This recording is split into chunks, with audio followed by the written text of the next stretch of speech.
Welcome back to Final Fantasy Crystal Chronicles, everybody. In this video, we're going to go ahead and we're going to do the Veo Lu Sluice. You guys said you wanted to see this world, and I think it's a good idea that we do it, because we'll be able to come back here in year 5, and it's going to be a lot different than it is when we see it today. So we'll be able to see two very, very different sides of the sluice.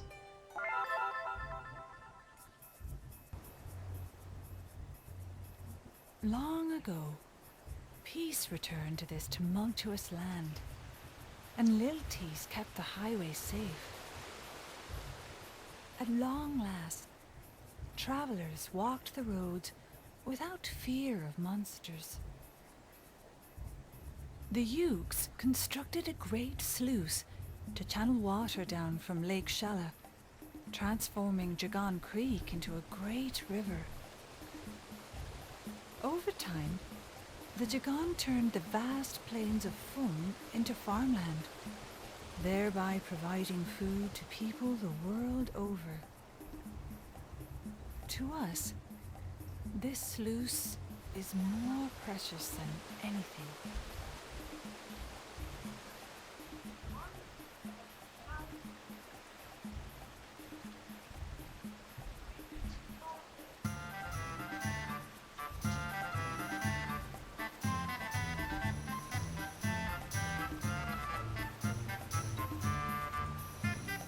Alright, so Veo Lu Sluice, ladies and gentlemen. The lady doing the introductory story mentioned a lot of places like the Fields of Foom and the Jagan River. We'll get into all those places later, but you can see how important this place is, and it's kind of like a big waterway. So I'm going to put the enemy bios in here for you guys to see it. What's very interesting about the enemies in this area is that these are all the enemies that are going to be in this area throughout the entire game. They never change, so here's all the ones you'll be seeing.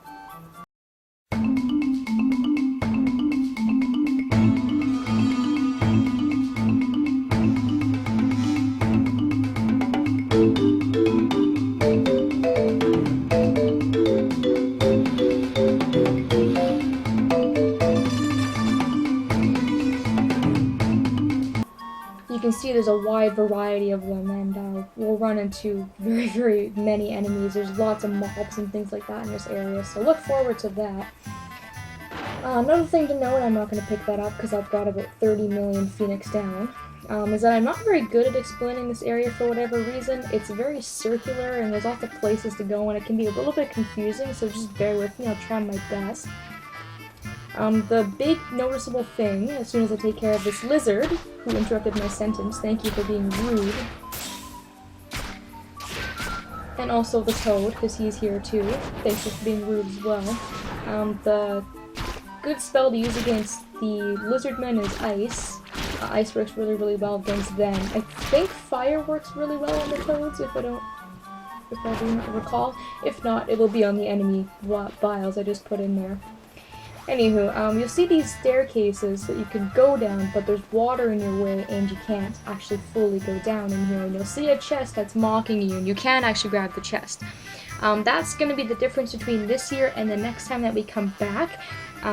When the sluice is functioning, in years 1 through 4, it'll be full of water, and then from years 5 through 8, the sluice will be malfunctioning and the water will be drained. So we'll be able to come back here in year 5 and fully utilize every single part of the sluice, and we'll be able to pick up all the treasure and stuff, which will be really, really cool. So all we're going to have to do is just move on and kind of just pretend those treasures aren't there, which kind of makes me sad. Alright. I'm walking around like an idiot. I don't know why this area just confuses me. I was kind of dreading recording this because I was like, how am I going to explain it to these guys? I'm terrible at this myself. But we're looking for a gate, which would... There we go. Basically, go south from the entrance to your first gate to get to another part of the sluice. So we're going in the right direction, but it's a very, very beautiful stage. I really love the look of it. It's very colorful and, I don't know, kind of like fresh and outdoorsy and kind of happy looking, which is kind of very different from a lot of the maps we see in this game. A lot of them are very dark and dreary, but unfortunately, for me anyways, I find it a little bit confusing. So the keys are a little bit different in this area. You get them in kind of a very, very unique way, and I'm going to have to show you that here in a second. I'm looking for, if I can find it. No, there should be a pool of water that will have the key in it, and that's what I'm looking for.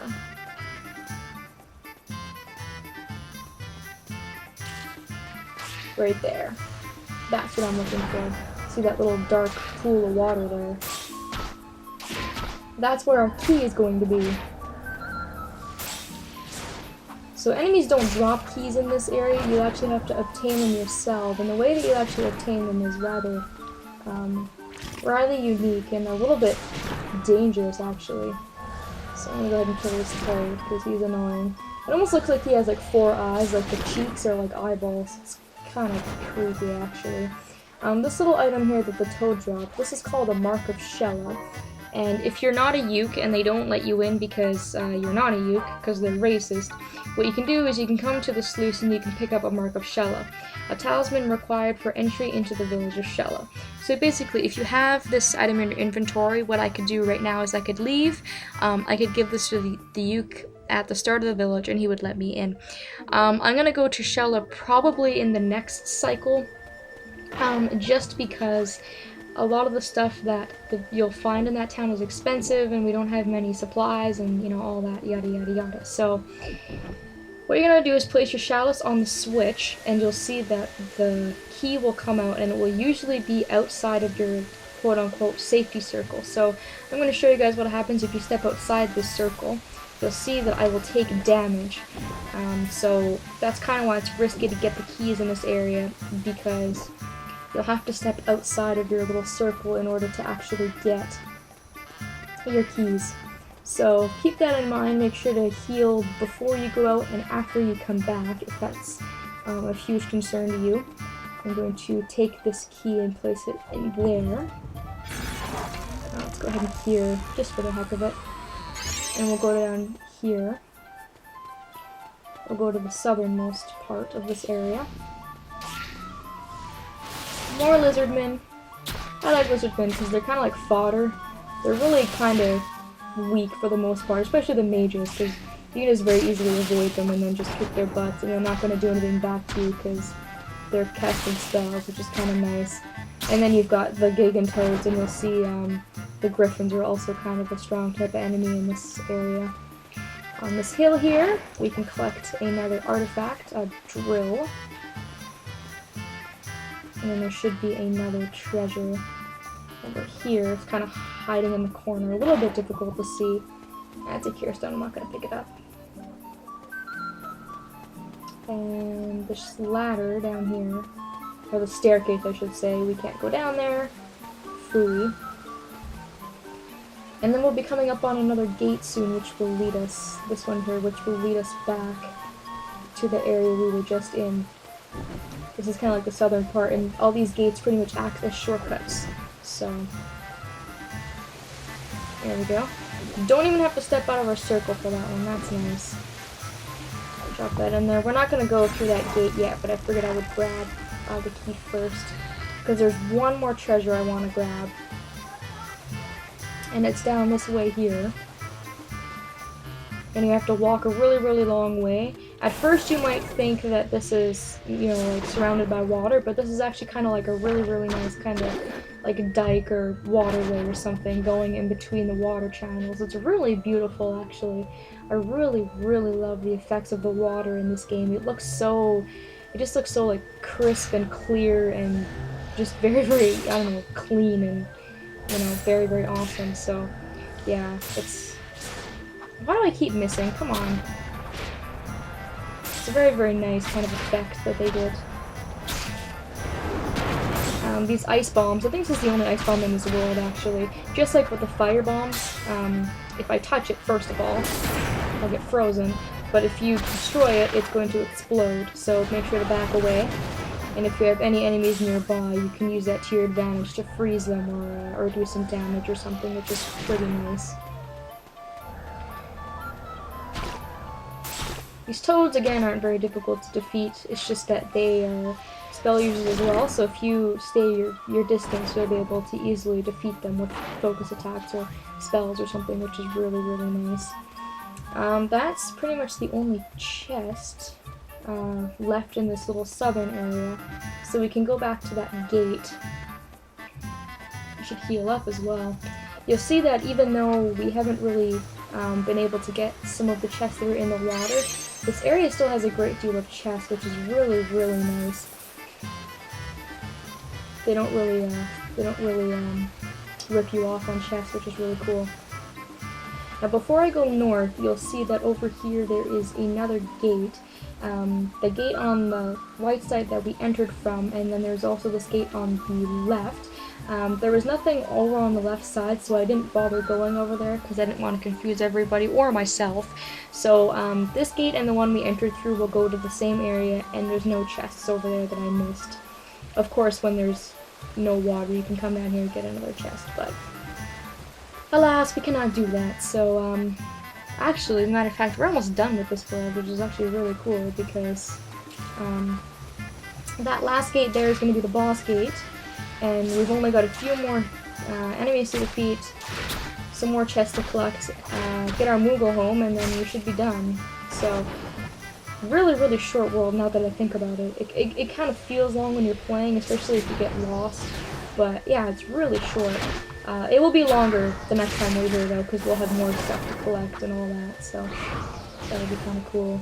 These water flans are more annoying than anything else just because they cast slow on you, which really slows you down, obviously, because it's called slow. Let's see, let's eat a fish. I've got so much food, I might as well eat it all. There we go. The good thing about food as well is that it's really cheap to buy, and if you eat food, you'll empty out space in your inventory as well, which is kind of cool, because I find your inventory gets really, really full really, really fast. Especially if you're like saving up for materials, but you haven't used them yet because you're just barely short to make something. You know what I mean? So that's a mark of Shella. We already have one of those. I'm not gonna pick that up, and that's gonna be our final switch to open up this boss gate. There's one more little area that's gonna be a little bit north over here if we kind of loop around, and then that will be it. We will be done with this world. I think I'll probably save the boss for the next video, because I don't know, you guys are probably sick of the 20 plus minute videos. I don't really mean to do that, but just because this game is really long and has a lot of stuff that has to be included in it, I'd rather do it all in one video. Alright, so up here we've got a few more enemies to defeat. This is totally, not necessary or anything, but we'll also get our Moogle home, and then we can pretty much get the hell out of here, so get rid of him first, because he's making me slow, and it's really annoying. Bye. And as you can see here, when the enemies kind of start ambushing you, it can get a little bit overwhelming, because you have to kind of dodge, but you have to try to find a time to attack as well, and yeah, it just gets kind of annoying, but just play cat and mouse. I find that's pretty much the easiest thing to do, is just to kind of wait for them to come to you, or wait for them to kind of take a break. Like when the Griffin lands from his last attack, go in ahead and attack him and kind of get the upper hand. But I think that's about takes care of everybody. And there's not really anything over here. Although it looks nice and decorative and pretty, there's really nothing up here. What we came for is this area over here. It's kind of a dead end, but there is a Moogle home here, so let's go ahead and see. And let's get our stamp. There we go. Alright. Alright, so now we can go back to that door that I skipped. Get our last little key, open up the boss door, and we can do the boss battle. I know this video isn't going to be very long, but then I thought that we'll also have to do the year 2 stuff, or the year 3, sorry. We'll have to do the end of the year stuff and get into our year 3 stuff. I don't know if I'm going to go back and do the Moshet Manor as my last level, though, because I think it has better stuff. This world had a lot of, money and stuff like that, but I don't know. Then again, I've played through the Motion Manor like 4 times already, so I'm kind of sick of that place by now. Alright, so this is a very, very long ways to walk for our key, so let's get our key and walk back. There we go. You lose a heart and a half, but as long as you're healed, you should be fine. And if we drop this in here, that will be it for the sluice. That was it. That didn't actually take us very long at all. It took us about 15 minutes to finish the entire world. I got every single chest. I pretty much defeated every single enemy. And look at that, we got all of our treasures that we'll be able to pick from when we're finished the world. So I'm just going to go ahead, I'm going to prepare my command list to get ready for the boss battle, and I will see you guys in the next video. So thanks for watching, and see you then!